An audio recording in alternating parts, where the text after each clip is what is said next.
àdduna tukki moo tax rek moom lu mu wax rek noonu la ndax itam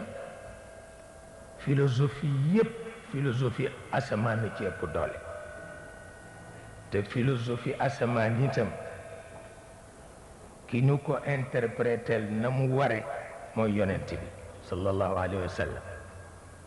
waaye gannaaw yonent bi nag ku ci mel na cheikh sama turandoo nun amuñu ko waaw gannaaw cheikh itam ku ci mel ni Maodo amuñu ko gannaaw Maodo itam Sëriñ Babacar Si moo amee synthèse bi waaw tabarakallahu loolu mooy li ci ne su ko defee rek nu dalal xel ci ni Maodo ba mu fasee aada la ko bàyyi dellu siwu ci ba tey waaye nag lu mat a bàyyi xel la ndax moom nag ku sévère la moom itam affaire aada waxu ci dara waaw tabarakallahu